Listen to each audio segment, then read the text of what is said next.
Well, okay. So before I get into anything, I will jump into how the Bible says, putting your house in order. So what I want to begin with is the verses, the verses that I brought up last week, but that there were questions on of where these verses may come from. And so I want to state these verses. Now, last week I talked about how Moses said that somewhere Moses said, "You have been a disgruntling and a frustrating people since I brought you out of Egypt." The question was, where is that? Where is that? So I'm going to read that now. That's Deuteronomy 9, verse 24. Deuteronomy 9 and verse 24, which reads, "Ye have been rebellious against the Lord from the day that I knew you." Okay, so what I said may have been a little light. What is written here is more heavy. Deuteronomy 9:24, "You have been rebellious against the Lord from the day that I knew you." This is Moses speaking to that people. So the next question was how I brought up the deity of Israel, the deity of Samuel, telling Samuel to invent a sacrifice in order to be able to anoint David as king. Question came, where is that?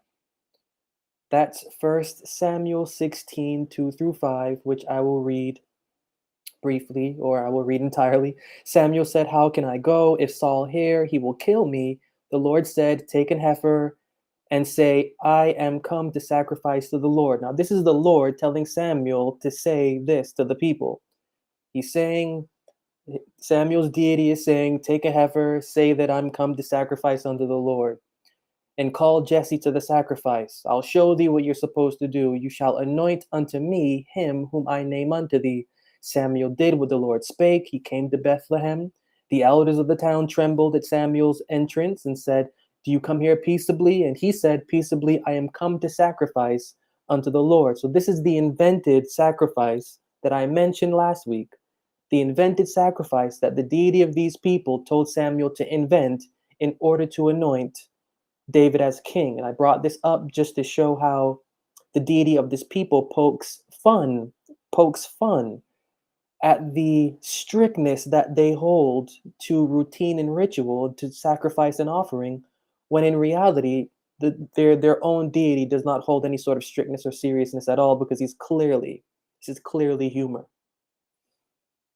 The next thing, and the last, that came up was when I said the saying, "We are supposed to be in the world and not of the world."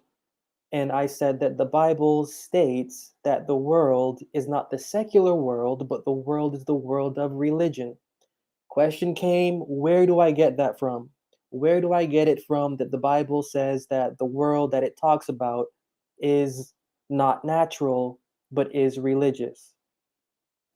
So that comes from James 1:27, where it says, "Pure religion and undefiled before God and the Father is this." Now, this is what is pure religion or undefiled to the Father. One, to visit the fatherless and widows in their affliction, sorry, to visit the fatherless and the widows in their affliction. That's one. Two, to keep himself unspotted from the world. Now, pure religion and undefiled before God the Father. Let's just look past point one, because that's not what the subject of the question was about. It was about point two. Pure and undefiled practice, discipline, or religion, and especially undefiled to the Father, is to keep oneself unspotted from the world. So I pulled what I said there from this verse. So, how are we going to get the world here not being natural or secular, even though the verse, if you line that up in the verse, it's really hinting to that? Looking at John 18:20. John 18:20, simple verse. Jesus answered him, "I spake openly to the world." Now we're going to learn how the world is described after this point. I spake openly to the world. This is John 18:20. What is the world? I spake openly to the world. I ever taught in the synagogue and in the temple, whither the Jews always resort, and in secret have I said nothing. So the author of the book of John, by linking world here and by explaining world as synagogue or temple and further as the place where the Jews resort, we can understand that in right context, world, when we're reading it, should not be taken as natural, biological, ecological world. The world in reference within the scriptures, it is always the world of synagogue. It is always the world of temple, or it is always the world of where the Jews resort. So going back to James 1:27, pure religion and undefiled before God and the Father is to keep oneself unspotted from the world. We can now understand that this unspotted from the world means to be unspotted, not from the natural world, but from the world of religion. So when you get down to the context of what the Bible is saying, a pure practice, a pure devotional conversation is one that is unspotted and that is without the place where the Jews resort. Where the Jews resort, that is what the scripture here is telling us we need to refrain from. So those were the questions that came up. Those were the thoughts, and I found them to be very interesting because the topic is one that is and has been for the past couple of weeks different. And it's really interesting because a couple of comments were along the lines of there is a lot of Paul sounding as if a lot of Paul coming up out of me. But I have to always say that even though Paul, there are, first of all, many different Pauls. There are three different Pauls. There are three different Pauls from Matthew to Revelation. There are three different Pauls. But depending on the Paul that you're reading, the one that is disregarding the law as no man is justified by the law in the sight of God. This Paul is the Paul that is being referenced is for, for me, is for what I've been saying. And I always have to say that even though Paul is disregarding and is saying that there is no law that can justify, and there is not. While Paul is saying that, Paul is also subtly giving religious law back. So he's saying there is no law that can justify you. There is no ritual. There is no sacrifice. There is no sacrament. There is no amount of anything that you can do as a ritual, as penance, or whatever you want to call it, that is scripted.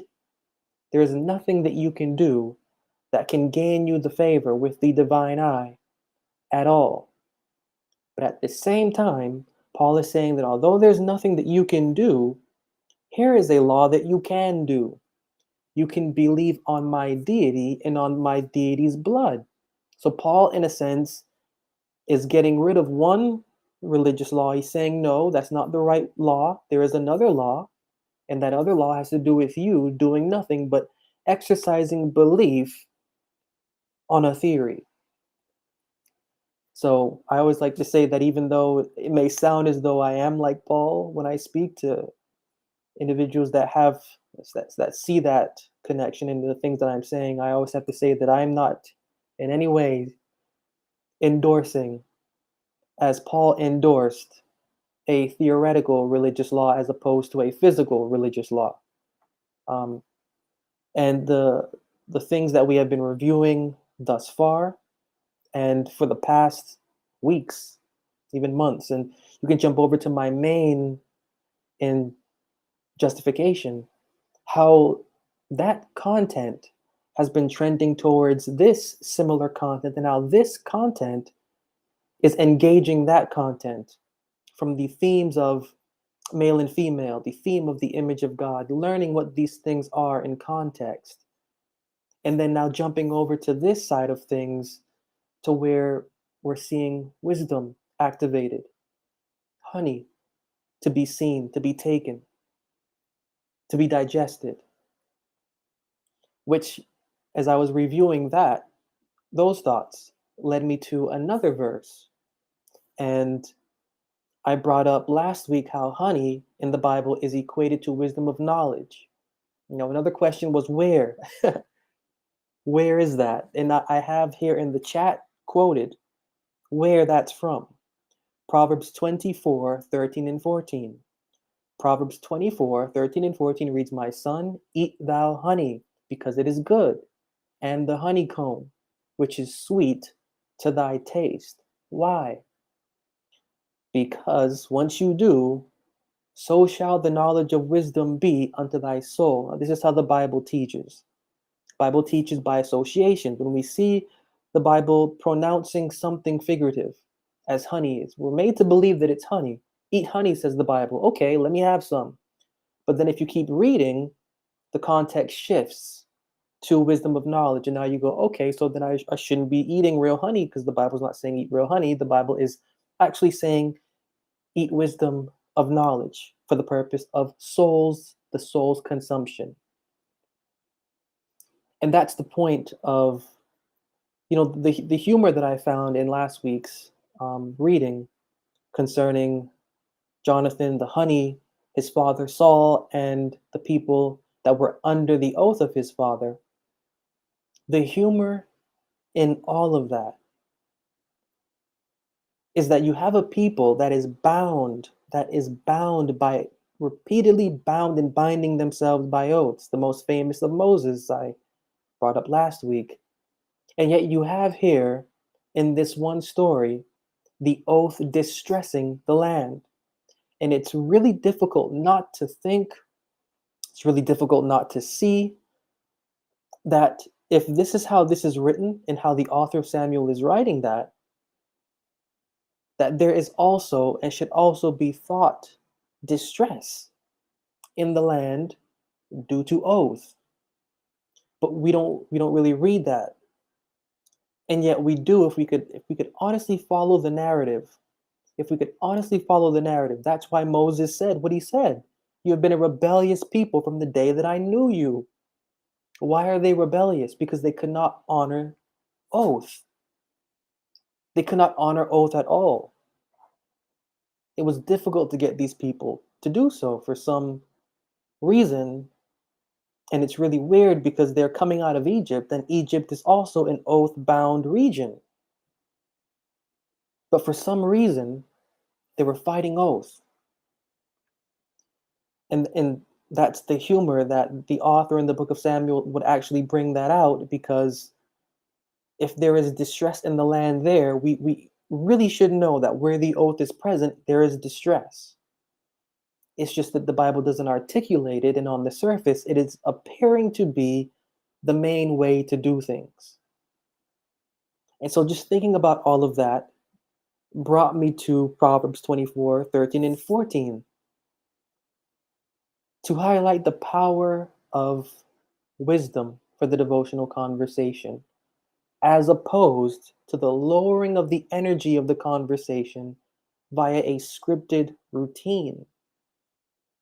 The lowering of the energy of the conversation by a scripted routine. Now, I don't know how that may sound as you hear it, but if I could, but I will harp back to last week's reading of Samuel. When Saul's father put that oath onto the people, how then did the author of Samuel describe those people? Well, the author of Samuel said that the people that were bound to the oath were faint. They were faint. And that's a figurative illustration to reflect or to mirror the general state of the conversation that is bound by oath. The conversation bound by oath is faint, doesn't even know it. The conversation bound by oath, and when I say bound by oath, because this was also another question, what do I mean by we are existing in a time of bound by oath? What is bound by oath? What does that mean? In plain terms, it means we exist in a realm of religion. Religion makes you believe that you are it by involving you in the script. So long as you do the script, you believe that you're it. So long as you believe that you're it, you feel that you're it. If you can feel that you're it, then you know that you're it. And if you can know and feel that you're it, then you can imagine blessing. And it is from that imagined blessing that your experience is moving, but it's really not a real experience because it is all in the imagination. It's not real. And we know that it's not real because there's going to come a point in time in every single one of our lives that are touched by some sort of denominated traction when we will get challenged, when our belief will get challenged and it will get hurt. And when our belief gets hurt, that's when we see who we really are and who we really have been in this script and how we handle ourselves after that. The Bible isn't about that route. Bible highlights, and I pointed out that story, that section from Samuel, to highlight what the Bible is really about. The Bible has many themes, sure. The Bible has many stories, sure. The Bible has many different ways to take what it says, sure. But at the core of the Bible, at the heart of the mind within it, there is an underlying and a core philosophy. And sure, there are many themes and philosophies and such throughout the scriptures that you can find, sure. But what I'm referencing when I say that is the core. And the core underlying philosophy has to do with the regulation and the maintenance of the devotional conversation. You can find, what is it, diet, prophecy, poetry, history. You can, all of that, sure, let that be there.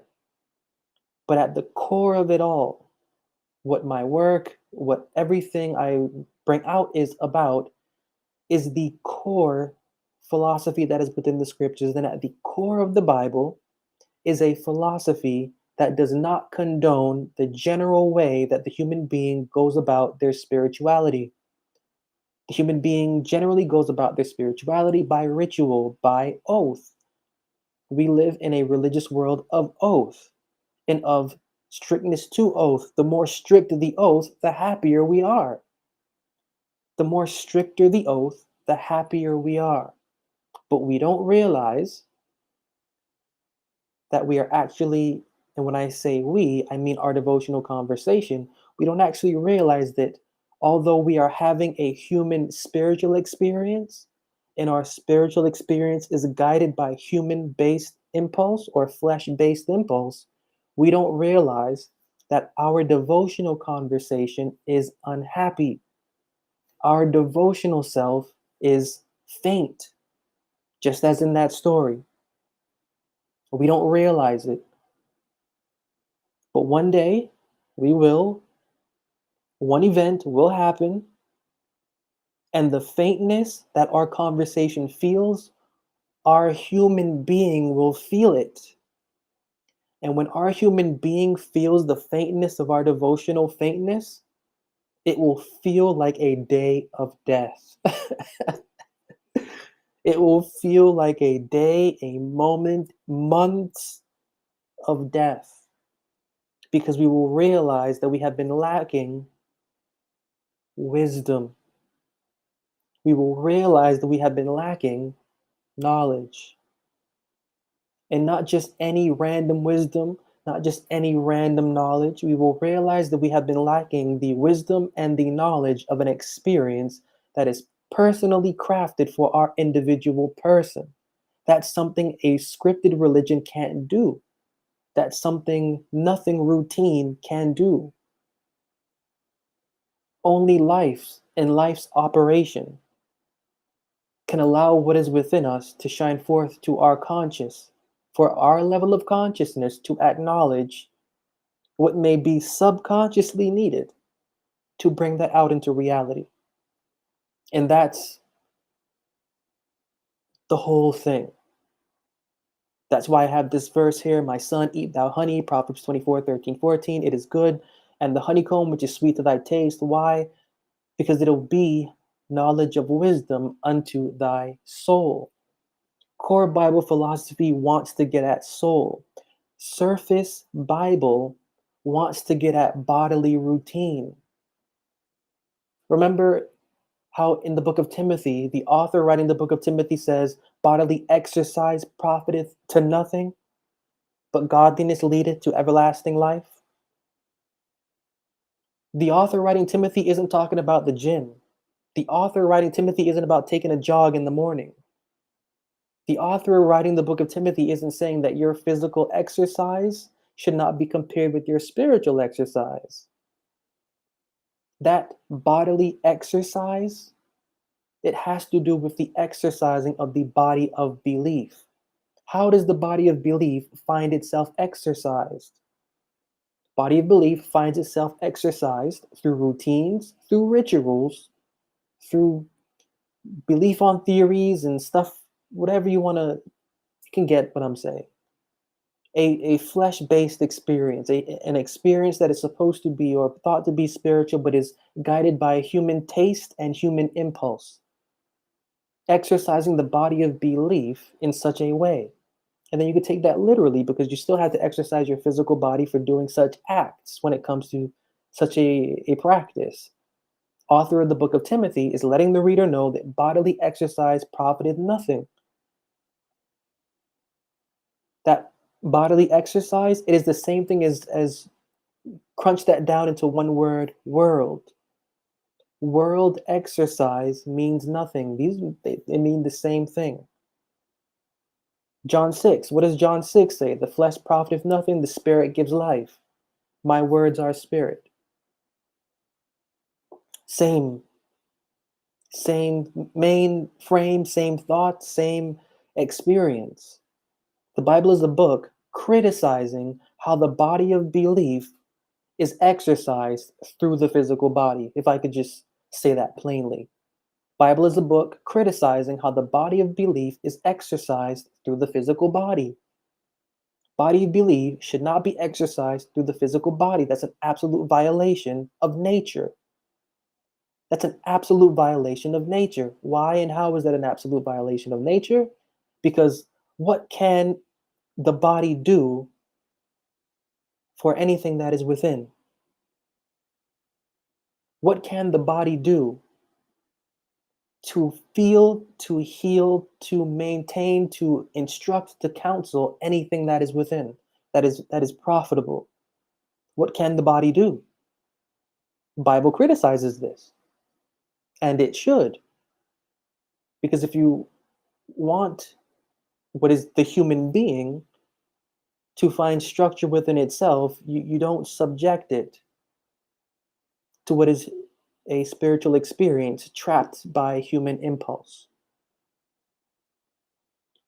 What you want to do is you want to allow what is within to envision what it is and to chase.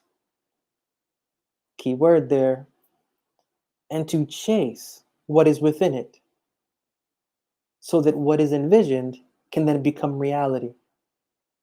And how is it supposed to chase? If what is within us isn't outside of us, how is it supposed to chase? And that's where it goes back to maybe 2 weeks prior, and even last week, where I brought up the Psalm, be still and know. It is through stillness that knowledge is given. It is through waiting on that understanding is given. Waiting on, not as I always like to say, waiting in a bank, waiting in line in a bank. That's not the kind of waiting in context the Bible is talking about. The kind of waiting is active. The kind of active waiting that you can visualize when you think of a waiter. A waiter is waiting on a table. A waiter is waiting on a table. That's the correct context of that term waiting in the scriptures when it says, be still and wait. It's not inactive, it's not dormant. There's no lethargy connected to this. This process of waiting is active. And when a waiter is waiting on, that waiter is tuned in and is listening. That waiter does not assume what the customers want. That waiter is waiting on, and that's how we are supposed to treat our devotional conversation. We are to wait on it. How? Proverbs 24:13. By feeding it knowledge of wisdom, wisdom of knowledge, an experience where it can practically gain what it needs to gain in order to maintain itself without needing anyone or anything, but for what is within. And that's where the illustration that I brought in last week, again, Jonathan tasted that honey, Jonathan tasted the knowledge of wisdom, and it enlightened his eyes. Not literal eyes for us in 2023, these are the eyes of our understanding. It's all supposed to help us, these, these things that are written within the scriptures to help us on how to lead a successful experience with the Bible's words. And so, from the comments from last week to what those comments stirred up for this week, I thought it just practical to bring out this proverb 24:13 and 14 that talks about the definition of honey, as I'm always referencing that, and I did last week without any verses, but here's the verse now, and to show the power of such an experience. And the power of such an experience resting in how I ended this verse with soul, in soul. The power of that experience for soul, not for body. On the surface, Bible is about feeding body, about feeding body. Even their deity, even the body of their deity is fed in the book of Leviticus by the offerings that they are offered and by their burning and by the smell into the deity's nostrils. It smells good. Everything therein on the surface is flesh-based and is to fool or trick the human being into believing that it is a spiritual experience when it is not. It is completely opposite of that. It is devoid of the genuine definition of spirituality. And philosophically devoid of the genuine definition of spirituality. That's just the surface of the Bible. Beneath that, which is where we are supposed to penetrate to when we see these illustrations, beneath all of that is a philosophy that does not acknowledge any of that at all to be valid, to be a valid way to carry the conversation. And like I said last week, instances where we can find within the scriptures the Bible's humor, where you can find the Bible poking fun at the strictness that is placed onto it. I always just find that humorous because the Bible's personality, once you begin to get to know it, shines hardcore. Bible laughs and mocks such an experience and the ones that would put themselves through that. And through the illustrations therein, it's very plain to see, but it's the core of the Bible that we have to know and that we have to grow familiar with. And that takes placing self aside, taking the human out of the being when it comes to the devotional experience, and letting the character of the devotional conversation grow as it's supposed to. We have an idea, we have an ideal of how we think we should be carrying our conversation. We have a belief about whatever we imagine God to be. We think we know what God is, and all of this from what we think we know. But until we are able to realize that what we think we know is not actually what is known, there's a difference. What we think we know is not actually what is known, especially within the scriptures, especially within the Bible. Well, then we're able to separate our human being from the experience to let our conversation's character feel and develop for itself. And that is what the Bible endorses, that we may understand why the power of wisdom is so necessary It's so necessary because we are supposed to have everything therein written within us. We are to be, as it says in the Corinthians, written epistles. We are to be written epistles.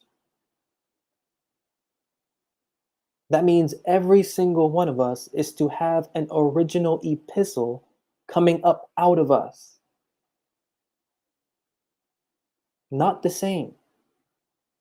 What will be the same is the core philosophy that is writing that epistle, but the thought process, the connectivity, the elements, they're to be individual to our human being and to our experience as a human and as a devotional creature, yet resounding back to the same core philosophical principle at the heart of the Bible. It is that experience for wisdom that is to be the honey to the experience, or that is to be the sweetness to the experience. As the two that ate what was given to them, Ezekiel and John, found discomfort within their stomach, yet it was sweet to the taste. We too are to go through that same experience. That's just not isolated. That's an experience for the student of the scriptures. That learning, that putting pieces together, that's the sweet part. The bitter part, the bitter part is how that sweetness begins to affect our perspective, how we engage ourselves and approach the living God. Because a shift in attitude, a shift in approach, a shift in thought process is supposed to take place. Not a bad one. It's only bad because we have the script written and engraved within us, the routine. But what challenges the script and the routine is the wisdom we gain personally. That's why the Bible is just so hardcore about it. Why so many proverbs, why so many psalms, why so many illustrations within the scriptures are for this experience. Because it's to be for what is within, it is to be for what is ultimately going to maintain our human being in either positive or both positive and negative situations and instances. So for that I will end, and for, as I will do with you this entire week, wisdom of knowledge. Not just letting everything be for wisdom of knowledge, but for the things that we have learned and will learn this week about the character that is within the scriptures, taking all of that and applying it for the purpose of understanding not just what is within the Bible, but what is within ourselves. It's that understanding that will lead and that will guide and that will maintain the experience and that will make it beyond practical, not simply just for us, but for those that will see us.